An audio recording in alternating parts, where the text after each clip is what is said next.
Assalamu alaikum, this is Munawar Ali, and today I'm here for the presentation of the corporate finance.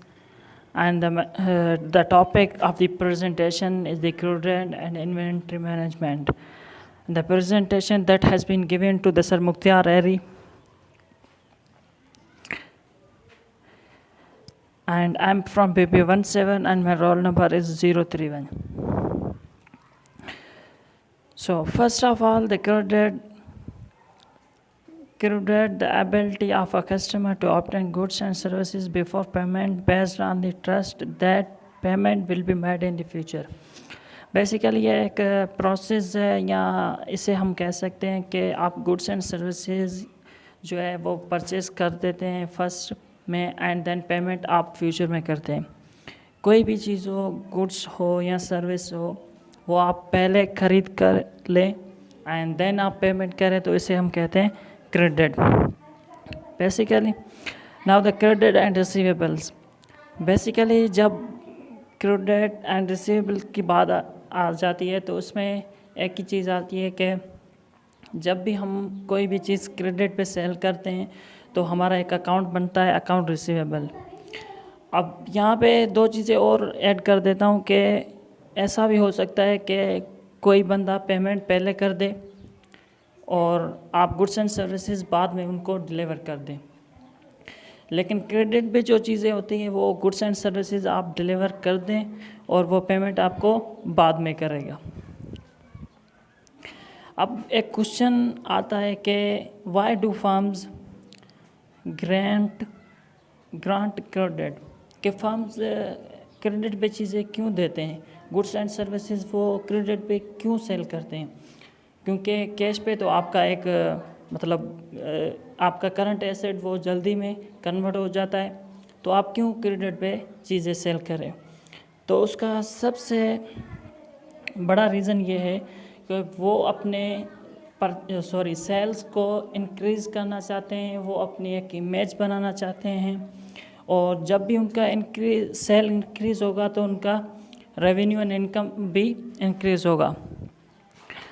तो ये basically सबसे बड़ा reason है। अब दूसरी चीज़ इसमें आ जाती है कि सब फर्म्स जो होती हैं वो क्रेडिट पे चीज़ें सेल नहीं करती, लेकिन अमूमन ये कॉमन है सब फर्म्स में। उसके बाद जो चीज़ आती है कि components of credit policy. If a firm decides to grant credit to its customer, then it must establish procedures for extending credit and collecting. In particular, the firm will have to deal with following components of credit policy. Basically, जब भी कोई firm credit पे चीज़ों को cell करती है तो उसके पास कुछ टर्म्स एंड कंडीशंस होती हैं, कुछ पॉलिसीज़ होती हैं, और उनमें से कुछ यहाँ पे बयान की गई हैं, जैसे कि टर्म्स ऑफ सेल। अब टर्म्स ऑफ सेल ये है कि वो कंडीशंस जिनके अंडर आप गुड्स एंड सर्विसेज को सेल कर रहे हो, कैश पे या क्रेडिट पे। और दूसरा है क्रेडिट एनालिसिस। अब क्रेडिट एनालिसिस में आप ये चीज़ देखते हो कि आप जिस बंदे को या जिस कस्टमर को आप चीज़ें सेल कर रहे हो, क्या वो पे करेगा या नहीं, उसकी प्रोबेबिलिटी देखते हो। थर्ड चीज़ है हमारी कलेक्शन पॉलिसी। कलेक्शन पॉलिसी में यह चीज़ आती है कि आप उस बंदे से कैसे पैसे रिसीव करोगे। अब उसमें काफ़ी चीज़ें आ जाती हैं कि आप एक डिस्काउंट का जो है एक दाव फेंक सकते हो या फिर कुछ अलग चीज़ें कर सकते हो। तो ये बेसिकली फर्म्स के पॉलिसीज़ भी डिपेंड करता है।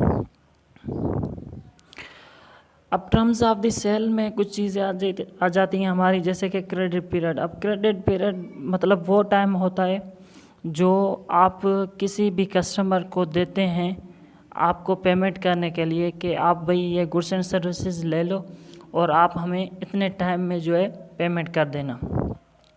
और वो अमूमन 1 मंथ से 3 मंथ तक होता है, ये कॉमन है जो टाइम पीरियड दिया जाता है। और दूसरी जो चीज़ है इसमें वो इनवॉइस है। इनवॉइस क्या होता है? बेसिकली एक एविडेंस होता है, एक बिल होता है जो सेलर प्रोवाइड करता है परचेसर को कि भाई आपने इतनी गुड्स एंड सर्विसेज जो है ख़रीद की हैं, तो ये आपका बिल है और ये आपकी गुड्स एंड सर्विसेज की क्वांटिटी है।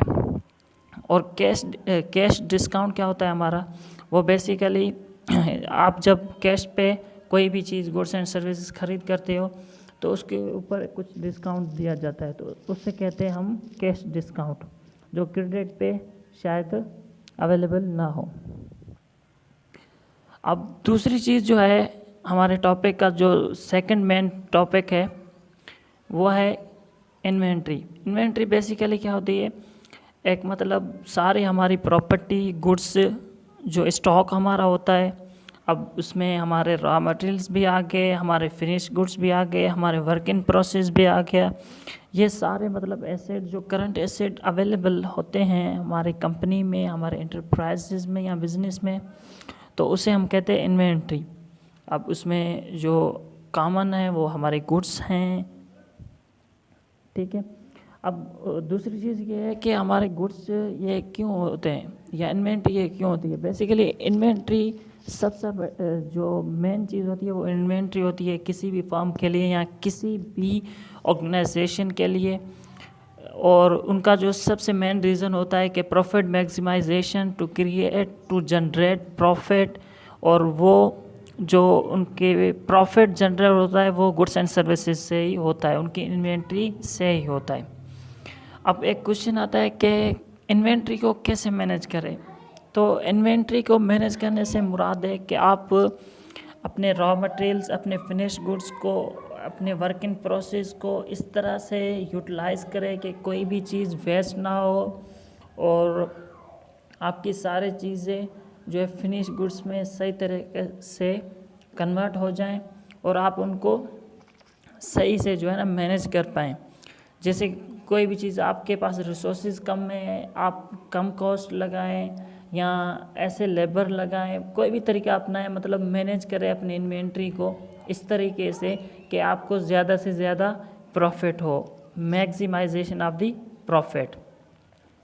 अब उसके बाद जो चीज़ आ जाती है वो हमारी है टाइप्स ऑफ इन्वेंट्री। अब टाइप्स ऑफ इन्वेंट्री तो बेसिकली 3 टाइप्स जो है या हमने डिफाइन की है, एक है रॉ मटेरियल, दूसरा हमारा है वर्क इन प्रोसेस और तीसरा जो है हमारा वो है फिनिश गुड्स। अब रॉ मटेरियल क्या होता है, यानी कि ये चीज़ें बनी नहीं होती, मतलब कुछ बनी हुई होती हैं, इनको यूज़ किया जाता है ताकि हम और कोई चीज़ बना सके। रॉ मटेरियल को यूज़ किया जाता है ताकि हम अपने फिनिश गुड्स को बना सकें। और वर्क इन प्रोसेस क्या होता है, ये बेसिकली ये पार्शली जो है ना रॉ मटेरियल होते हैं, पार्शली फिनिश गुड्स होते हैं। आपने कोई रॉ मटेरियल जो है किसी फार्म से या फिर कहीं से भी आपने खरीद किया और उसके ऊपर कुछ ना कुछ वर्क किया, अभी वो फिनिश गुड्स में कन्वर्ट नहीं हुई, तो उसे हम कहते हैं वर्क इन प्रोसेस, यानी कि बीच वाला रॉ मटेरियल से थोड़ा आगे और वर्क फिनिश गुड्स से थोड़ा पीछे। और लास्ट जो है हमारा फिनिश गुड्स, यानी कि वो चीज़ें जो कंप्लीट बन चुकी हैं, फिनिश हो चुकी हैं, तो उसे हम फिनिश गुड्स कहते हैं। और फिनिश गुड्स को जो है मार्केट में सेल किया जाता है। So that's all from my side, thank you so much.